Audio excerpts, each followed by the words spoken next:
اچھا آگے تھوڑے سے میٹھے میٹھے سوالات ہیں. اچھی بات ہے. اس میں ہے سوال کہ حاکم وقت کی بیعت اور مرشد کی بیعت میں فرق کیا ہے؟ میٹھا سوال ہے اور میرے کو اسلام میں بیعت ہے ہی صرف حاکم وقت کی ہے.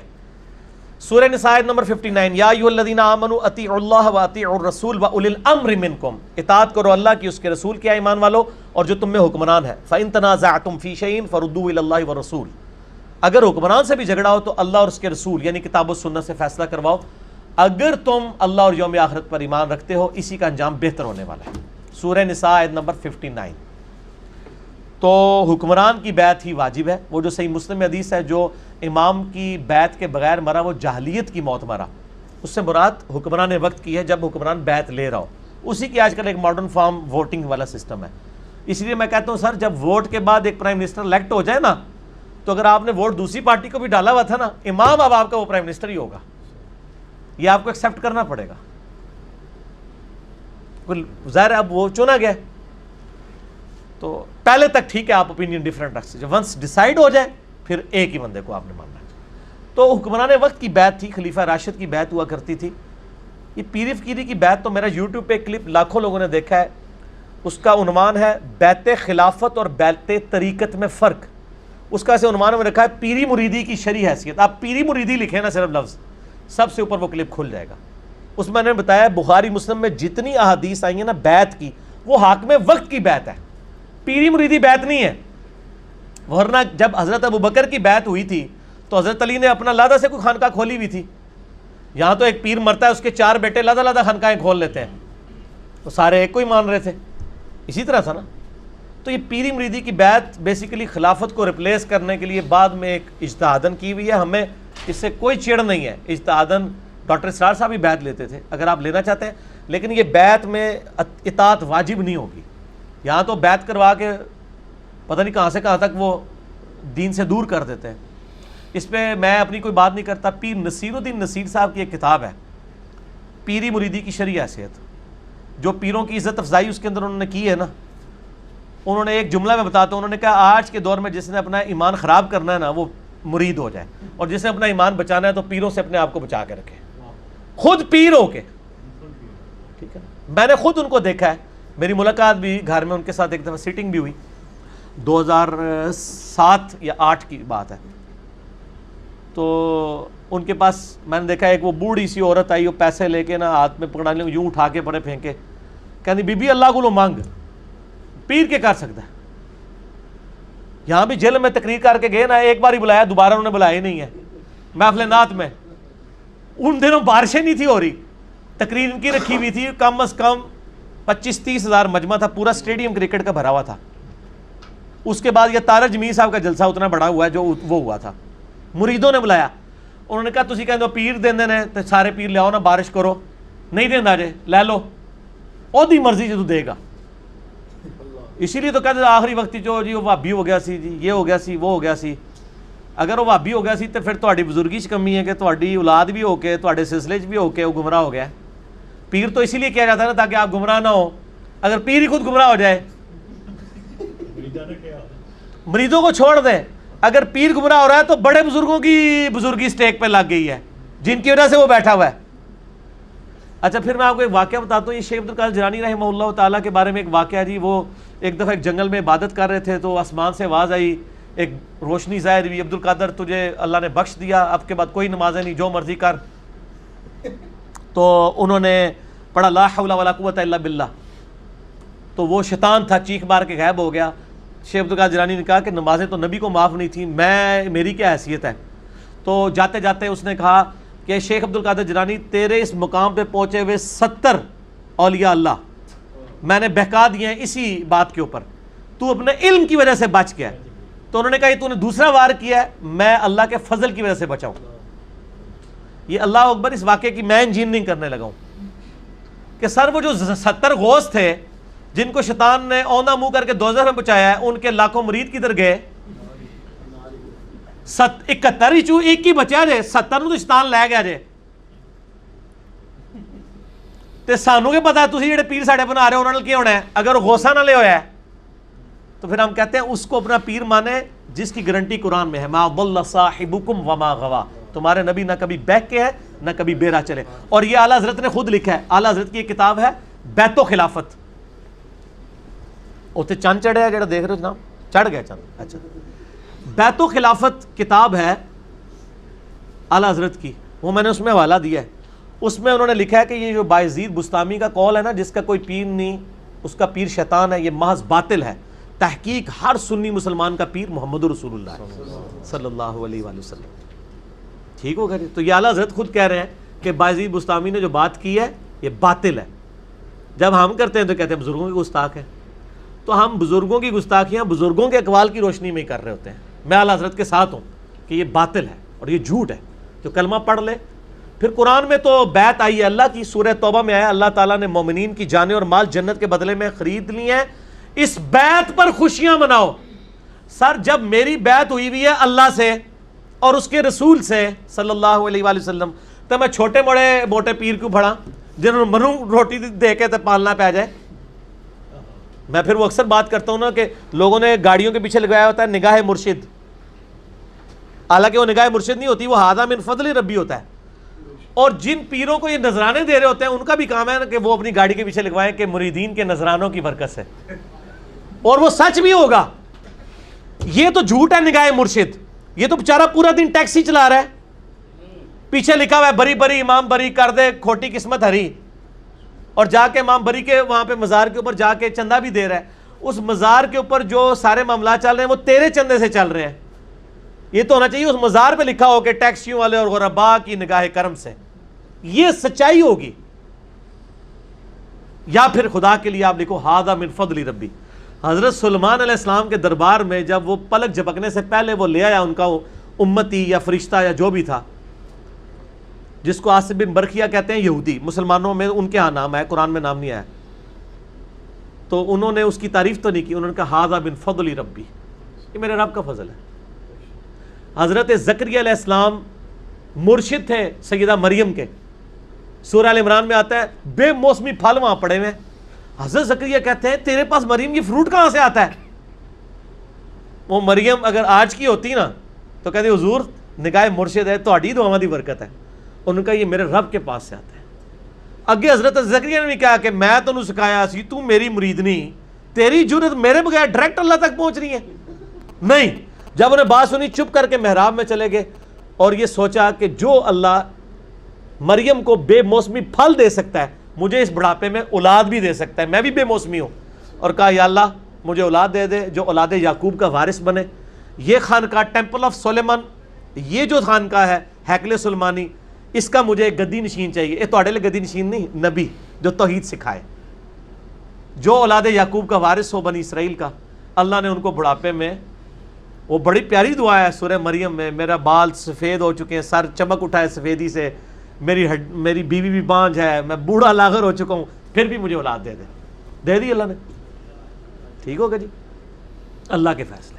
اچھا، حاکم وقت کی بیعت کوئی نہ کرے اگر تو وہ پھر کافر؟ حاکم وقت کی بیعت نہیں، کافر والا کفر اسلام کا مسئلہ نہیں ہے. حاکم وقت کی جو بیعت نہیں کرتا نا تو بغاوت نہ کرے. بیعت اگر نہیں کرتا تو وہ ظاہر ہے کہ ایک گناہ گار ہوگا. بغاوت پہ اترے گا تو پھر اس کو قتل کیا جائے گا. حضرت علی نے جنگ صفین کیوں لڑی ہے؟ کیونکہ حضرت معاویہ نے بغاوت کر دی تھی نا. اور یہ بغاوت کا لفظ بخاری میں ہے 2812. عمار کو ایک باغی جماعت قتل کرے گی، عمار ان کو اللہ کی طرف بلائے گا اور جنت کی طرف، وہ جماعت دوزخ کی طرف بلائے گی. حضرت علی کو نبی علیہ السلام نے فرمایا یہ جنت کی طرف بلانے والی جماعت ہے، صحیح بخاری 2812. اور مخالف پارٹی کو کہا دوزخ کی طرف. حالانکہ وہ صحابی بھی تھے حضرت معاویہ رضی اللہ تعالیٰ، لیکن چونکہ انہوں نے حاکم وقت خلیفہ راشد کے خلاف بغاوت کی ہے نا، یہ بہت بڑا جرم ہے، یہ بدعت کبر ہے حاکم وقت کو چیلنج کرنا. ٹھیک ہو گیا نا. اسی لیے حضرت علی نے پھر تلوار اٹھائی، پھر انہوں نے قرآن نیزے پہ اٹھا کے تو جان بخشی حضرت علی نے کر دی ان کی. تو ادروائز وہ والی اسی کے اگینسٹ سعد ابن عبادہ نے حضرت ابو بکر کی بیعت نہیں کی تو حضرت بکر نے ان کو قتل تو نہیں کروایا، لیکن انہوں نے بغاوت نہیں نہ کی تھی، بیعت نہیں کی، کہا میں نہیں مانتا خلیفہ. پھر حضرت عمر کی بھی بیعت نہیں کی. حضرت علی نے خود بخاری مسلم میں آتا ہے 6 مہینے حضرت ابو بکر کی بیعت نہیں کی تو نہیں منوایا گیا کہ جی آؤ بیعت. لیکن کوئی پارٹی نہیں بنائی، کوئی جتھا بنا کے، کوئی فوج لے کے تو نہیں لڑ گئے. بعد والوں کو ہم باغی اس لیے کہتے ہیں، یہ باغی سے مراد کوئی اسلام سے باغی نہیں ہے، شریعت کی ٹرم میں باغی. جنگ جمل صفین نہروان والے کہ انہوں نے خلیفہ راشد کے خلاف بغاوت کی ہے. اور بخاری مسلم میں تو میں نے یہ حدیث بتائی نا، عمار کو باغی جماعت قتل کرے گی. ابو داؤد ترمذی ابن ماجہ میں ہے کہ میرے بعد تم بہت اختلاف دیکھو گے، دین میں نئی نئی بدعتوں سے بچنا، اور میری اور میرے خلفائے راشدین کو سنت کو لازم پکڑنا. ہر بدعت گمراہی ہے، اور گمراہی دوزخ میں لے جانے والی ہے. خلیفہ راشد کے خلاف بغاوت کو ہی بدعت کہا گیا ہے، باقی تو بدعتیں آپ نے خود بنائی ہوئی ہیں نا اجتہادن. اصل بدعت ہے خلیفہ راشد کے خلاف کھڑا ہونا. جنگ جمل صفین نہروان میں جو مولا علی کے خلاف کھڑے ہوئے ہیں ان کا یہ عمل بدعت پہ مبنی ہے. خود اما عائشہ نے کہا ہے کہ مجھ سے نبی علیہ السلام کے بعد ایسا کام ہو گیا ہے، یعنی کہ مجھے میری سوکنوں کے ساتھ دفن کرنا. ٹھیک ہے، یہ علیحدہ سے ایک ٹاپک ہے، مسئلہ 101 دیکھ لیں. میں محرم ہے نا تھوڑا اس پر چل بھی نہ پاؤں، رہنے دو. اچھا، محرم پہ ہماری 28 نمبر مجلس 10 محرم 1440 کو ریکارڈ ہو کے 4 گھنٹے اور تقریباً 14 منٹ کی اپلوڈڈ ہے یوٹیوب پہ. محرم کے آلموسٹ سارے میں نے مسائل اس کے اندر کور کر دیے، لہٰذا آج کوئی سنی شیعہ کنفلکٹ پہ سوال نہیں آنا چاہیے. ٹھیک ہو گیا. چلے بھی ابلیس کے بارے میں ایک بات مشہور ہے کہ وہ بہت بڑا عالم تھا اور بہت بڑا اللہ والا تھا، کیا یہ درست ہے؟ بیسیکلی سو کارڈ جو اللہ والے بنے ہوئے ہیں نا، جن کو علم سے چڑ ہے، انہوں نے یہ زیادہ بات مشہور کی ہے کہ جی علم کوئی چیز نہیں. دیکھو ابلیس بھی بہت بڑا عالم تھا، جاہل تھا ابلیس، گمراہ ہوا ہے. عالم وہ ہوتا ہے جو اللہ کی بات سے انکاری ہو جائے، جاہل ہوتا ہے. اور بڑی بڑی وہ سٹوریاں بنائی ہوئی ہیں جی وہ یہ تھا وہ تھا، صرف علم کو نیچا کرنے کے لیے. عالم نہیں تھا وہ، صرف سجدے کرنے والا ایک عبادت گزار تھا. ٹھیک ہو گیا جی. باقی یہ جو کچھ بنایا ہے نا، فرشتوں کا بھی استاد تھا، کہیں نہیں لکھا ہوا. دکھائیں کس حدیث کس آیت میں لکھا ہے فرشتوں کا استاد تھا؟ ہاں یہ تھا فرشتوں کے ساتھ تھا وہ، یعنی وہ جنات میں سے ایک ایسا جن تھا جو فرشتوں کے ساتھ تھا عبادت گزاری اور سارے معاملات میں. ٹھیک ہو گیا جی. تو یہ علم کو نیچا کرنے کے لیے بات کی جاتی ہے، کیونکہ قرآن میں انما یخشی اللہ من عبادہ العلماء، اللہ کی خشیت اور معرفت صرف اہل علم کو ہے. قرآن میں ہے قل هل يستوي الذین یعلمون والذین لا یعلمون انما یتذکر اولو الالباب. فرماؤ علم والے اور بغیر علم والے برابر نہیں ہو سکتے، نصیحت تو نہیں حاصل کرتے مگر علم والے. پھر نبی علیہ السلام کو کیا دعا دی گئی ہے؟ اے اللہ میری بزرگی میں اضافہ کر دے، نہیں میرے علم میں اضافہ کر دے. قل رب زدنی علما. تو سارے کا سارا معاملہ علم کے گر چلتا تھا. انہوں نے کہا نہیں علم بس کریو یار، کہتے ہیں نا، کیونکہ علم سیکھ نہیں سکتے. تو علم ابلیس جاہل ہے. اس کے اوپر بڑا پیارا مضمون پیر نصیر الدین نصیر صاحب نے لکھا ہے کہ یہ کس طریقے سے ایک ڈھکوسلہ انہوں نے کیا ہے. اچھا پھر وہ کہتے ہیں جی ابلیس بڑا پکا مواحد تھا. استغفر اللہ. پکا مواحد وہ ہوتا ہے جو اللہ کی بات ماننے سے انکار کرتے. کہتے ہیں نہیں جی وہ کہتا تھا میں اللہ کو سجدہ کروں گا اور کسی کو نہیں کروں گا. اچھا یہ یعنی اس کا مطلب ہے وہ اللہ سے زیادہ سمجھتا تھا کہ میں نے کس کو سجدہ کرنا ہے کس کو نہیں. وہ کہاں سے مواحد ہوا؟ مواحد ہونے کے لیے صرف کیا ایک پہلو ہے کہ آپ نے اللہ کا ایک سجدے والا حکم ماننا ہے اور باقی نہیں ماننا ہے؟ ہاں یہ پاکستان میں یہی ہے کہ آپ نماز میں اللہ کو سجدہ کریں، باہر نکل کے قبر کو بھی سجدہ کریں تو آپ مواحد ہی رہیں گے پھر بھی. لیکن اللہ کے ہاں تو مواحد نہیں رہتے نا. اللہ کے ہاں تو وہ مواحد ہوگا، یعنی پاکستان کے شناختی کارڈ والا مسلمان نا.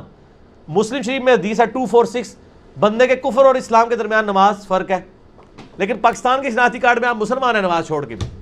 تو یہ شناختی کارڈ والا مواحد تھا، وہ پکا مواحد کوئی نہیں تھا. پھر کہتا ہوں جی نبی کی تعظیم انہیں نہیں کی تھی. نبی کی تعظیم کا مسئلہ نہیں تھا میرے بھائی، اللہ کے حکم عدولی کا مسئلہ تھا. نبی کی تعظیم تو ایک ثانوی حیثیت تھی، اصل میں اس نے اللہ تعالیٰ کا حکم نہیں مانا تھا. اگر آپ سمجھتے ہیں تعظیم کا یہی تقاضا ہے تو ہم کیوں نہیں نبی علیہ السلام کو سجدہ کرتے؟ منع ہے. اب تعظیم کا تقاضا سجدہ رہا ہی نہیں ہے غیر اللہ کے لیے، وہ اور ہے دروشی پڑھیں گے آپ. تو یہ خود بخود انہوں نے ڈاکٹرائنز بنائی ہوتی ہیں علم کو نیچا کرنے کے لیے. وہ جاہل تھا، اگر پہلے کو تھوڑا بہت علم تھا وہ جہالت میں ڈوب گیا جب اس نے اللہ کا حکم ماننے سے انکار کر دیا. ٹھیک ہو گیا. تو وہ علم کہہ دیتے ہیں. اور جو علماء ہیں نا، چونکہ ان کو ایک گالی پڑتی ہے نا، وہ کہتے ہیں نہیں وہ بڑے ہی انہیں متھے کسائے سن جی، چپے چپے تو انہیں سجدے کیتے نے. کیونکہ مولوی تو فرض بھی بیچارے مشکل سے ہی پڑھتے ہیں نا، علماء تو عبادت کو وہ نیچا کرنا چاہتے ہیں. وہ کہتے ہیں دیکھو یار نماز آتے متھے تے بڑے انہیں بھی کسائے سن. تو یہ دو پارٹی ہیں آپ کو پتہ ہے نا، علماء اور صوفیاء یا عبادت گزار. یہ دو لدہ ہیں، یہ دونوں پیرلل میں چلتے ہیں. وہ کہتے ہیں ایسے مولوی ہے نا، کسی کی توہین کرنی ہو نا کسی بزرگ نے کہتا ہے مولوی ہے, معرفت شرفت کوئی نہیں. اور مولوی جڑے نے وہ, اور اسی لیے وہ پیر نصیر الدین صاحب کی آپ تقریریں سنیں نا, وہ کہتے سن اپنی گدی نیش والوں کو کہتے تھے کہ اللہ دے بندے ہو تسی لوگوں کی رہنمائی کر رہے ہیں, آپ لوگ پیر بنے ہوئے ہیں, تقریر کے لیے مولوی کیوں بلاتے ہیں؟ آپ خود عالم نہیں ہے نا, تو جس کے پاس علم ہی نہیں وہ پیر کیوں بنا ہوا ہے؟ وہ کہتا میں دیکھا میں عالم بھی ہوں تو پیر بھی ہوں. وہ اپنے ساتھ والی گدی والوں کو مینا مارا کرتے تھے اس چیز کا کہ تقریریں مولوی, اور دیکھ لیں جتنے پیر ہیں تقریریں مولویوں سے کرواتے ہیں, خود ان میں سے اکثر کی کمپیٹنسی نہیں ہوتی ہے تقریر کرنے کی. تو چھڑے پیر بھی نہ بنو, چھڑے عالم بھی نہ بنو, دو ہی چیزیں بنو, ٹھیک ہے. لیکن پیر بن کے اللہ کی طرف لوگوں کو بلائیں, اپنی عبادت نہ کروائیں, ٹھیک ہے نا, ورنہ آپ پیڑ ہوں گے. پیڑ کہتے ہیں نا درد ٹیڈی جنہوں, پیر بنے. ویسے عربی میں تو پیر ہے ہی نہیں ہے نا, عربی میں پے نہیں ہوتا, ٹھیک ہو. اچھا اگلا سوال ہے, کرکٹ میچ کے لیے جانوروں سے فال نکلوانا کیسا ہے کہ کون جیتے گا؟ استغفر اللہ واتوب الیہ لعنت اللہ علی الکاذبین. یہ اتنا بڑا ظلم ہے. میں حیران ہوں کہ انڈیا کے خلاف میچ ہو رہا تھا پچھلے دنوں, ابھی یہ ہار بھی گئے برے طریقے نال. اس ہارنے کوئی میری بھی کوئی تھوڑی جی دعا شامل ہے اس واسطے کہ میں نے کہا یا اللہ یہ تو امت گمراہ ہو جائے گی. اگر ایک میچ ہارنے سے اس امت کا عقیدہ صحیح ہو جاتا ہے تو اسی 10 میچ ہار جائیے یار, کوئی مسئلہ نہیں ہے یار. میچ آپ کا ہندوؤں سے ہو رہا ہے, بت پرستوں سے ہو رہا ہے, اور کام آپ وہی کر رہے ہیں. کبھی کہیں پہ کوئی جناب کسی بھینس سے نکلوا رہے ہیں فال, کسی جگہ پہ وہ چمپینزی سے نکلوا رہے ہیں, کسی جگہ اونٹ سے نکلوا رہے ہیں. یہ مسلمان ہیں؟ 4 تو میں نے فال خود دیکھے ہیں ان کے نکلوائے جیو کے اوپر. اور جی وہ مجھے تو لگتا ہے وہ انتظار کرتے رہتے ہیں جب وہ پاکستان کا جھنڈا اٹھاتا ہے تو وہ والا فلم آ لیتے ہیں. ہاں وہ لائیو نہیں انہوں نے دکھایا, لائیو دکھائے نا کہ کتنی دیر بعد وہ جاتا ہے, وہ جب جا رہا ہوتا ہے اس وقت دکھاتے ہیں. تو یہ بالکل غلط ہے. صحیح مسلم میں حدیث ہے, جس نے کسی نجومی کے پاس گیا فال نکلوانے کے لیے مستقبل کی خبر کے لیے, 40 دن تک اللہ تعالیٰ اس کی عبادت قبول نہیں کرے گا. بخاری مسلم دونوں میں حدیث ہے. آپ صلی اللہ علیہ وآلہ وسلم فرمایا, فجر کے بعد آپ نے خطبہ دیا صحابہ کو. اس رات بارش ہوئی تھی. کہا صحابہ 2 قسم کے لوگوں نے آج صبح کی ہے.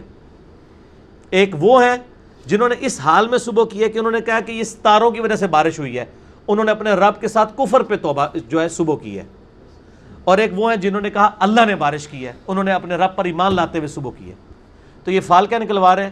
میچ جیتے جیتے ایمان ہی ہار جاؤ گے اور پھر سر کڑا کے ویکھ لیا جنا کہ بنیا جے. اتنے برے طریقے سے آ رہے ہیں. وہ ٹیم جس نے چیمپئنز ٹرافی میں شکست دی ہوئی تھی اتنی چیپلی آ رہی ہے. تو میرا خیال ہے یہ نوسدی پڑی ہے اس کی, اون نہ کڑائیو, مہربانی کریو جب میچ جیتنا جائے, مہربانی تھوڑی. حمزات کیا ہوتا ہے قرآن و سنت میں, اس کے متعلق کیا احکامات ہیں, کچھ ملتا ہے اس کے والے سے؟ بس اس کو آخری سوال کریں کیونکہ میرا 5-7 منٹ ہی رہ گئے ہیں نا جی. ہاں پھر اگلی بار باقی کر لیں گے. حمزات کے بارے میں یعنی قرآن و حدیث میں سے قرین کا لفظ آیا ہے قرآن پاک میں. سورہ زخرف میں جو رحمان کے ذکر سے روگردانی کرے ہم اس پہ ایک قرین مقرر کر دیتے ہیں, قریبی ساتھی اس کا. اللہ کی طرف سے شیطان مسلط ہو جاتا ہے. ایک تو صحیح مسلم میں حدیث ہے نا کہ ہر شخص کے ساتھ ایک شیطان اور ایک فرشتہ ہے. شیطان برائی کی طرف بلاتا ہے, فرشتہ اچھائی کی طرف. صحابہ نے جرت کر کے پوچھا یا رسول اللہ آپ کے ساتھ؟ فرمایا ہاں میرے ساتھ بھی ہے, لیکن اللہ نے اس کو پہ غلبہ دیا. میرے ساتھ جو شیطان اٹیچ ہے وہ بھی اب نیکی کی طرف مجھے بلاتا ہے, بس اس کے علاوہ کوئی اور شخص نہیں. ما ضل صاحبکم وما غوا, صرف نبی علیہ السلام کے لیے. اسی طریقے سے سورہ قاف 2 نقطوں والا قاف 26ویں پارے میں آتا ہے نا کہ قیامت والے دن جو شیطان اٹیچ ہے نا وہ اللہ تعالیٰ کی بارگاہ میں کہے گا اللہ یہ ہے جو میری کسٹڈی میں تھا, اس کو دوزخ میں پھینک, تیرا نافرمان تھا. اللہ طرف آئے گا دونوں کو پھینکو. باقی یہ کہنا کہ حمزات جو ہے وہ باہر پھرتا رہتا ہے بدرو بن کے, نہیں اس طرح نہیں ہے, اس طرح کچھ بھی نہیں ہوتا. اور یہ جو روحوں کے ساتھ ملاقاتیں کرا رہے ہوتے ہیں سب شیاطین والا کام ہے, ٹھیک ہو گیا. اس طریقے سے کوئی کچھ نہیں کر سکتا. اگر کوئی کہتا ہے وہ کر سکتا ہے تو سر اگر کوئی ڈاکٹر مر جائے نا اس کا جب حمزاد آئے نا تو اس سے کوئی ڈاکٹری کا سوال کرے, کوئی نہیں آئے گا انہوں, کیونکہ علم جو ہے نا وہ آپ سیکھنے سے ہی آتا ہے. حمزاد آپ کو واقعہ تو آپ کی زندگی کا کوئی بتا سکتا ہے, پاسٹ میں ہوا مستقبل کا نہیں, لیکن علم نہیں سیکھ سکتے کہ جناب میں اگر 4 آرڈر ڈفرینشیل ایکویشن سالو کر سکنا تو میرا حمزاد بھی کر لے گا. نہیں, جو تک انہیں وہ سیکھی نہیں ہے میتھمیٹکس وہ نہیں کر سکتا, ٹھیک ہو گیا. باقی یہ جو کہتے ہیں حاضر کر لیتے ہیں, یہ کر لیتے ہیں, وہ کر لیتے ہیں, مرنے کے بعد بھٹکتی رہتی ہیں روحیں, سب ہندوانہ عقیدے ہیں جو مسلمانوں کے اندر یعنی آپ سمجھیں شیطان نے داخل کرتی ہیں, ان کی کوئی اثر نہیں ہے, ٹھیک ہو گیا جی. حمزاد اگر ہر وقت ساتھ رہتا ہے تو وہ کیا سیکھ نہیں سکتا اس طرح سے؟ جو کوئی علم انسان یونیورسٹی کا اسٹوڈنٹ ہے تو اگر سیکھنا چاہے نا، اچھا سر ایک ہی کلاس میں ٹیچر پڑھا ہوتا ہے 50 اسٹوڈنٹ ہیں، 10 فیل ہو جاتے ہیں. کیوں فیل ہوتے ہیں؟ انہوں نے سیکھا نہیں نہ ہوتا. وہ ٹرسٹ لے گا تو سیکھے گا نا. سیکھ جائے تو سر میرے ساتھ جو حمزاد ہے، سب سے پہلے تو وہ ایک بار کہہ دینا نہ میں وہابی نہ میں بابی، میں ہوں مسلم علمی کتابی. نہیں سیکھ رہا نا وہ، شاید سیکھ گیا ہو سکتا ہے، مجھے نہیں پتا سیکھا یا نہیں سیکھا، ہو سکتا ہے سیکھ گیا ہو، یہ چانس ہے. ٹھیک ہے جی، اس کو کنکلوڈ کرتے ہیں کیونکہ کافی ٹائم ہو چکا ہے. باقی سوالات انشاءاللہ اگلی مجلس میں کریں گے. اگلی مجلس انشاءاللہ تعالیٰ ہماری 30 نمبر ہوگی. اللہ تعالیٰ سے دعا ہے جو حق بات میں نے کہی اللہ تعالیٰ ہمارے دلوں میں راسخ فرمائے. اگر جس بات میں میرے منہ سے غلط بات نکل گئی، اللہ تعالیٰ ہمارے دلوں سے ہی معاف کر دے. ہمیں کتاب و سنت کی تعلیمات پر عمل کر کے دوسرے بھائیوں تک پہنچانے کی توفیق عطا فرمائے. سبحانک اللہم و بحمدک، اشہد ان لا الہ الا انت، استغفرک و اتوب الیک، وما علینا الا البلاغ المبین. جزاکم اللہ خیرا و احسن الجزاء.